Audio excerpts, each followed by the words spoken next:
Hello Dragons, welcome to the channel. It's your host Sean. We're working through this case of March of the Machines. This was a user suggested case if you're just joining us. Recommended that we give this set a go on what we were ripping after watching our Wilds of Eldraine set. We've only been pricing out rares, no commons or lands or anything like that. And what we've got so far is was the number that just popped up, 442.67. I'm very ecstatic with how this turned out. But even if it wasn't great, I wouldn't hold. I think it was like Derek Barrett or something like that. He's in the comment on the first video. So thanks for the suggestion. So far, I'm really happy with the suggestion. I do think this is a cool set. I am trying to catch up on the Magic that I missed over the years during my hiatus, and I'm just kind of a little sad that I missed some really interesting sets in my time away. But I am getting back into it, and not only just trying to be as a player, but I'm also starting this as a potential side business of we'll see how this goes. If at bare minimum I break even and it pays for the hobby that we all love and enjoy, then that's fine too. But if I can quit my day job, that's even finer. So and I do own my own family business, but I'm not really that into it. It's just something that's kind of just been doing. So on to other things, I suppose. I'll leave that box over there. This is the box that we put all our commons in. Sir Ginger's going to help us out with that. He loves to be in every video with you guys. But let's see what we got in this box. Like I said, this is the 4th set booster box of March of the Machines that we've opened. And let's see what we can get to post up on here. This is why I had to duct tape the camera down to the table, because some of these packs never want to open, so they better have some goodies in here. Got a Thalia full art, so that's always a good sign. I mean, that's a cool card. So let's see what Thalia's got hidden in here. What treasure you got, Thalia? Rampaging Raptor. I don't think that was worth anything. Those are both bulk. So she didn't have anything. She just put a little glue on the pack seam, make us think there was something in there. But let's try and scan them real quick and see what they are.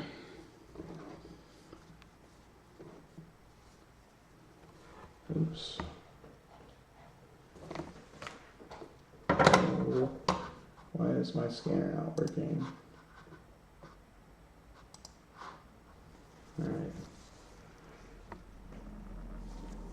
Get that mouse out of the way. Come on, mouse. Go back and get chased by a cat. Oh, I really hate these fancy art cards. They're so hard to scan.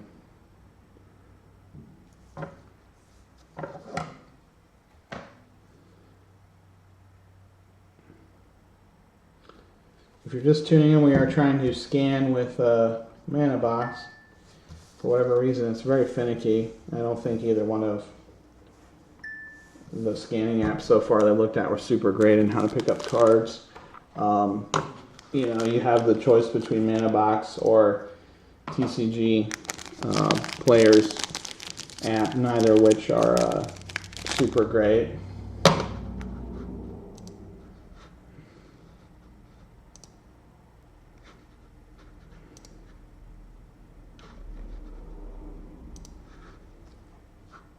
Alright, I think we're finally live on the scanner. If you're watching this and you have a better app to use for tying into the phone, I don't remember exactly what it's called that we're using, but I'm not really that impressed with it.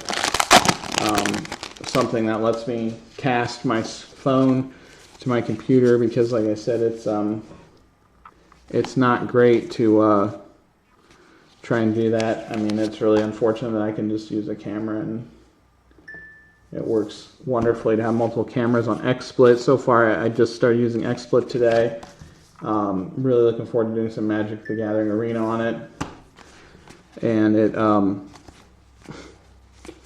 it's a great program, but you know, like I said, when you're trying to capture the video off of that phone screen, it's not good. This is going to take forever to open all these packs. And you know, this kind of thing makes me want to just like cut these open with scissors, but it kind of defeats the purpose of preserving cards, making sure they're in really super great shape, either for my personal collection or to sell. Probably going to be only selling for a long time, just because that's just the way it is. If you're trying to run a business, you can't really take out all your product and get high off your own supply, I suppose would be fitting. I think I might have to either have myself or my wife make up a nice little magic sticker. I see some funny ones about, you know, Magic the Gathering's like drugs, but more expensive type deal. And you know, that is 100% true. It is rather expensive and can get out of hand really quickly. Ooh, that was a good one. She's like $4. Cool. 35 cents. $3.72. Somewhere around there. Yep. We knew it was close. Yeah, and then stuff like this, I mean, I could go ahead and scan all these, every single card, and it would give me a more realistic value of these boxes, which would probably look even better, but, you know, that's going to take forever to go through all the commons and uncommons. There's, I believe it's 180. This is so horrible. Every pack has been like this, sealed shut to the max. I believe there's 180 packs, and I think it's, what is it, 15 cards per pack. You know, that's a lot of cards to look through in price. It's 20 cents. But see, like that would just take forever to go through it's already taken a long time to open all these and see what all the goodies are.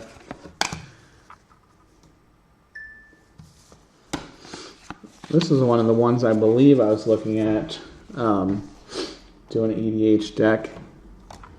I believe it was it Convoke or Cascade? One of the two mechanics. Not gonna scan whatever it is. Oops, sorry about that. Hope that wasn't too loud. All right, 18 cents. It's always the way, man. You get that build up, and then it's just worth nothing. Should probably just throw them in the bulk pile whenever that happens. It's like, well, didn't scan right away, so it's not worth anything. I actually don't think there's been a single one that we had to, oh my gosh, this is terrible.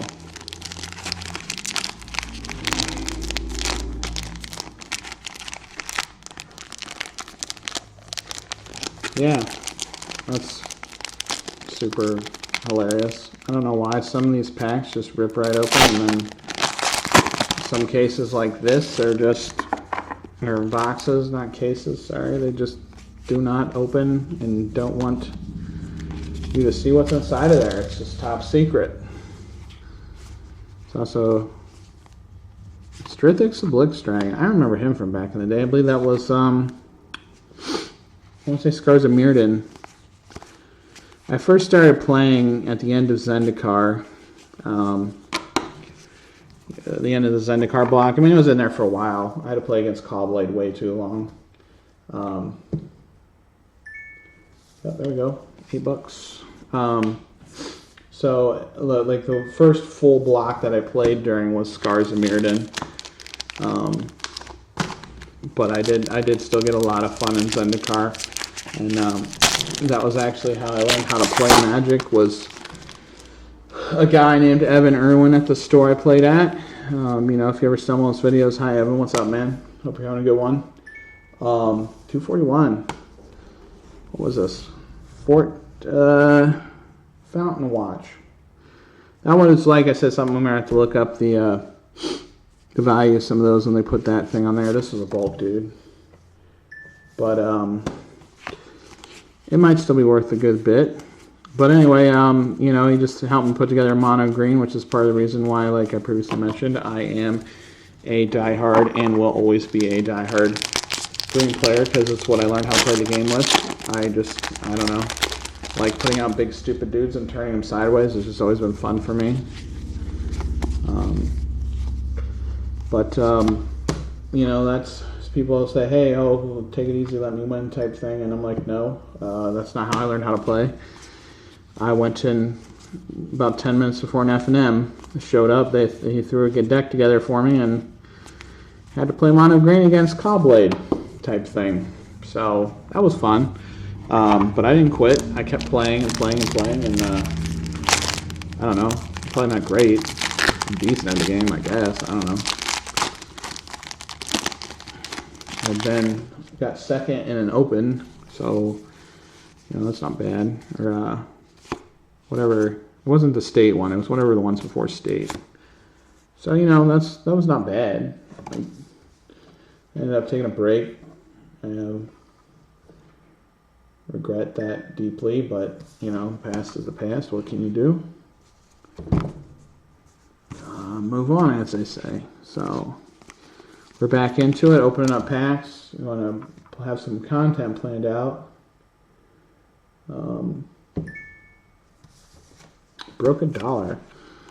Not that good though. But we'll keep this channel growing, and I hope that, you know, maybe if somebody wants to play Arena or something sometime, we can stream that game for other folks to make fun of us playing pretty poorly. Oh, there we go. There's some Kamigawa cyberpunk type art. I don't know. It's so mixed together. It's I think it's from the set, but it looks like that Neon Dynasty stuff. That's probably the worst set that I was really sad to not have been a part of. The Neon Dynasty looked really cool. 29 cents. Oh, we got some stained glass art. Always a cool thing.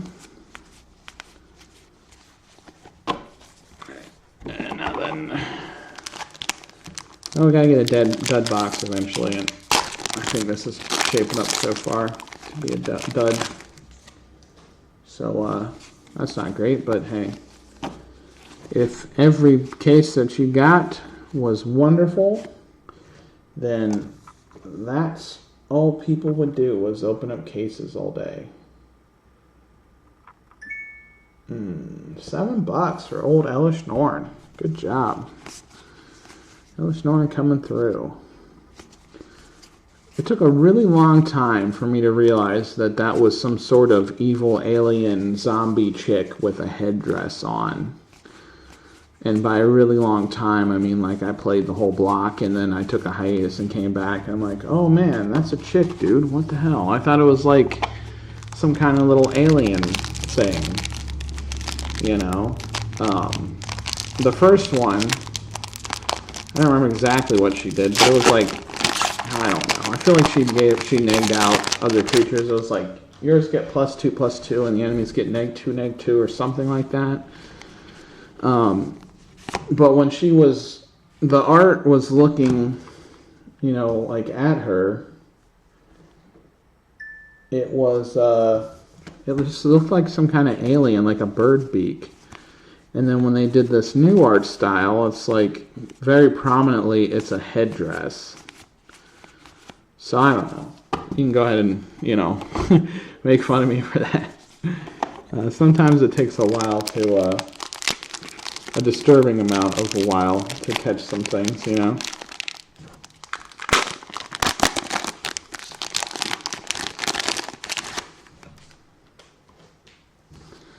Oh, I like that a lot. Like that art. Okay. Breach of Multiverse. I think that was one of these ones that we're getting a lot of. I mean, bad if you're collecting, but when you're trying to resell these cards to start, expand, fund a business and grow your collection and blah, blah, blah. Getting value is kind of the only concern that I have. It's sad. Kind of, as someone who I never traded it, like any of my cards away when I played. So when I quit, I had a pretty large collection that I sold. So someone who did that, seen all these really cool cards, and I really wanted to keep a lot of them too that I've seen. Knowing that I got to go ahead and put those up for sale, that kind of sucks. It was a 728 for old Vorniclex. Good job, Vorniclex, coming through.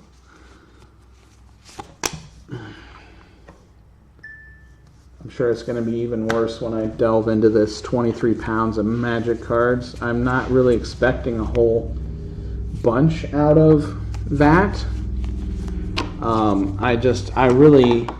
I don't see how you could probably just buy collections off eBay all day, every day, and just really have any kind of value in them. I think you'd probably be lucky to break even, or would probably honestly lose money on just about all of them. But I could be wrong, and I don't know. I just want to open up 23 pounds of Magic cards. So, you know, hey, I'm going to do it, and hopefully we get some good stuff. The idea of buying anything other than lunch meat by the pound is kind of humorous to me. So I kind of, for that reason alone, want to at least buy one blind collection by the pound. I looked at Goodwill auctions because I see some YouTubers do that. That's actually how I got the idea for the streaming thing with the scanner. But it didn't really look like they were priced appropriately. I mean, we're talking like 10 pounds for like $300.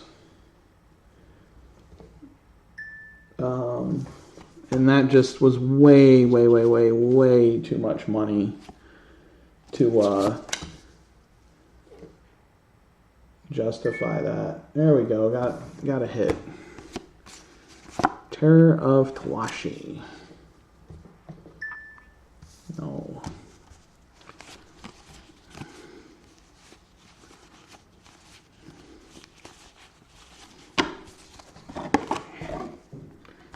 Alright. So I think that after the plan for this channel, after this case is done, which I have shooting all 6 videos in succession. I don't really feel like doing these sets back to back because it's kind of time consuming. I am, like I said, trying to run other businesses. But I think the next thing is going to be $178. That's close enough to $2. We'll call that $2, just because. But the next unboxing that's going to get done is definitely going to be that collection. I do have a good bit of sealed product lined up ready to open though. I've been trying to get the absolute best price. Unfortunately, so far, it looks like you're going to just have to get those online. Find somebody that will sell them in bulk, you know, start giving you a discount until you can get enough oomph behind you to approach the distributor and say, hey man, I got $10,000 or whatever those orders are. Hook me up with a pallet of cases. Is probably, unfortunately, what you're going to have to do. I went to the one game store and asked them about, you know, the boxes, and they were selling them for $150 a piece. So that's not super promising on getting the connection there. That I'm actually surprised is not, you know, more money. He was played a lot back in Standard. I think it might have even been ran in Call Blades. But there we go, $6, $2. We're catching up, I guess. So that's good. We need to catch up. Alright, so there's a $12. Oh, actually, this was the Ella Schnorren. It has different art. Do not let it fool you. That is not what it used to be. That's why I thought it was an alien and it wasn't a headpiece. You know, or maybe it's the same art. I don't remember, but they just said it was going to be $150 per box. So that's nothing that's going to work out as far as me trying to open things to make probably not much profit, but you know, trying to eke out a small little bit of profit to fund this YouTube magic journey. And obviously the tax man's going to want me to run this as a business and try to report profit so that they can tax me, because that's what they like to do. They love to charge you tax, and then what they give you for that tax, I do not know. A lot of people don't seem to know, but it is what it is.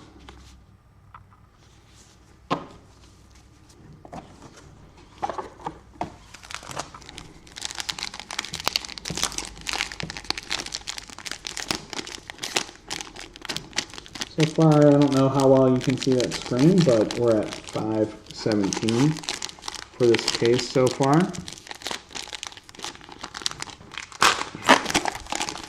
So we're doing pretty good. Doing pretty good. If you're wondering why I lift my hands up sometimes, I have completely given up trying to get my fingers in there. And I'm giving the pack a little tug with my tooth because I'm tired of this. Whatever they did, they came back from lunch when they made this booster case and they're like, hey man, let's put some glue on. You know, they had a little extra spark in their step, a little bounce in their step, and they're like, hey, let's glue the hell out of these packs so this dude won't be able to open them up. If they're in China or wherever they make. Where do they make these at? Made in Japan. Sorry, Japan. I knew it was a Japanese company. I just didn't know if they manufactured in Japan or if it was one of those deals where they pay the little Chinese children in magic cards to make those packs for them. $5.59 for the Chandra. Good deal.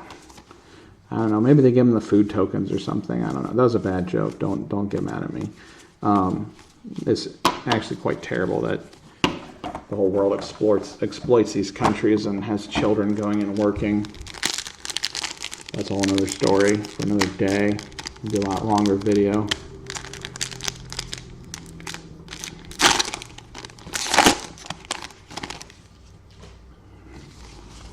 Alright, what we got here?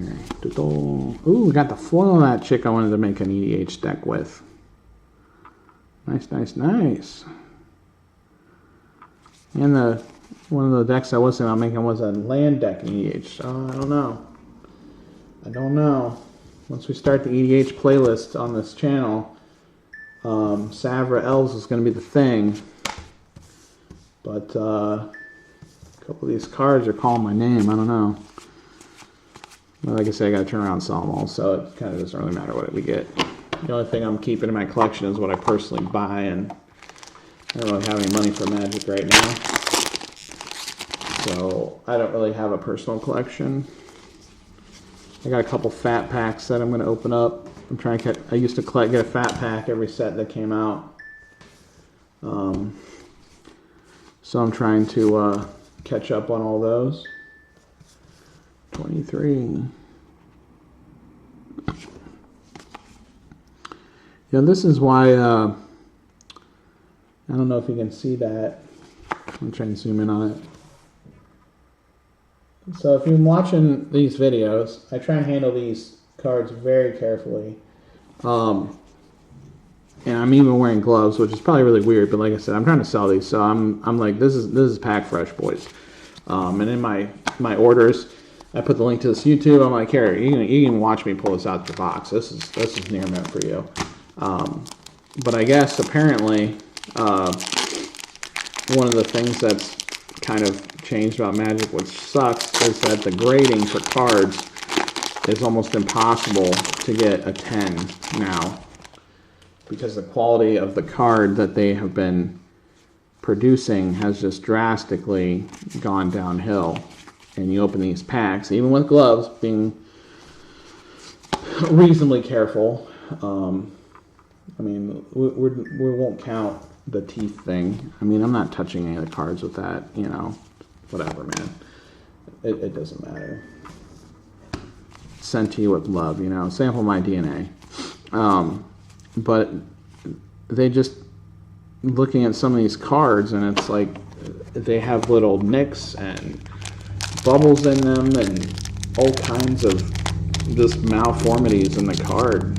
And I guess one of the videos, I don't remember what the guy's name was. That was the streamer, but I guess that's the thing now, is that these cards just don't have that value anymore because of the new quality control that Wizards lets out the door. I think it was like after COVID, they were like, oh, well, you know, whatever. I don't know. I don't even know why I'm bothering. This isn't going to be worth anything. This is how it goes every time. Looks pretty cool, and it's like it's a horror or whatever. I'm going to go ahead and call him Godzilla. You know, we got Godzilla versus Mothra over here in the art. But it's not going to be worth anything because it's taking way too long for it to scan. And that's literally what happens every time. Oh, well, I was wrong. Okay, I guess it's worth taking the time. $13.56.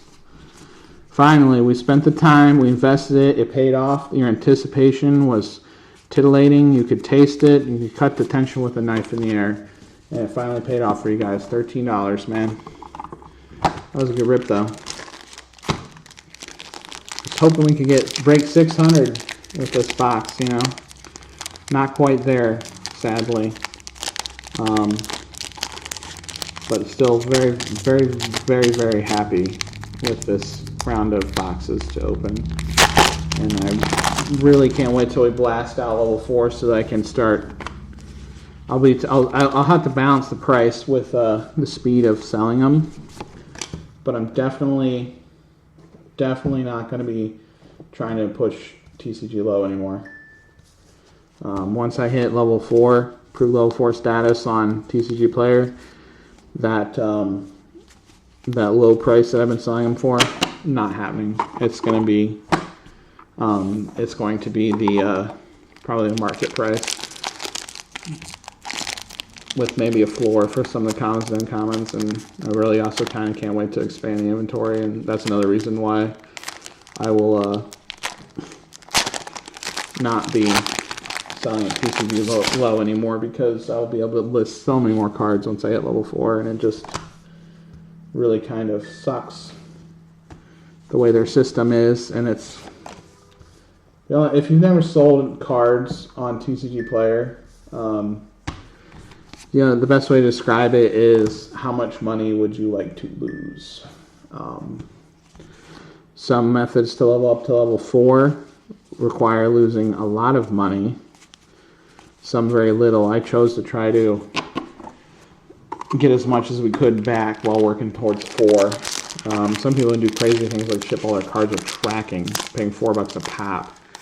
Like, that's $200 in shipping, dude. That's crazy. That's not something I'm interested in. So other people recommend just buying some what are they called? Commander staples, you know, just staples that people play with, and reselling them. And I'm like, well, you're going to lose like 30% or something like that. So, yeah, 146, that's close enough to 2. So this is what I landed on, is let's like open this up. Let's work on the store and the channel at the same time. Be able to have some fun opening up packs, and those sales will still come in. Been pretty good so far. I mean, I don't have any complaints on that approach, but it is time consuming to level up, whether it's eBay or TCG. It is time consuming to level that up. Let's see what this dude is. I don't think he was worth anything.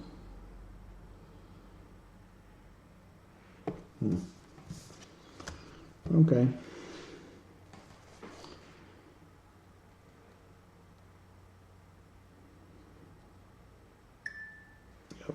Nope, he was not worth anything. This guy was a little bit, I think.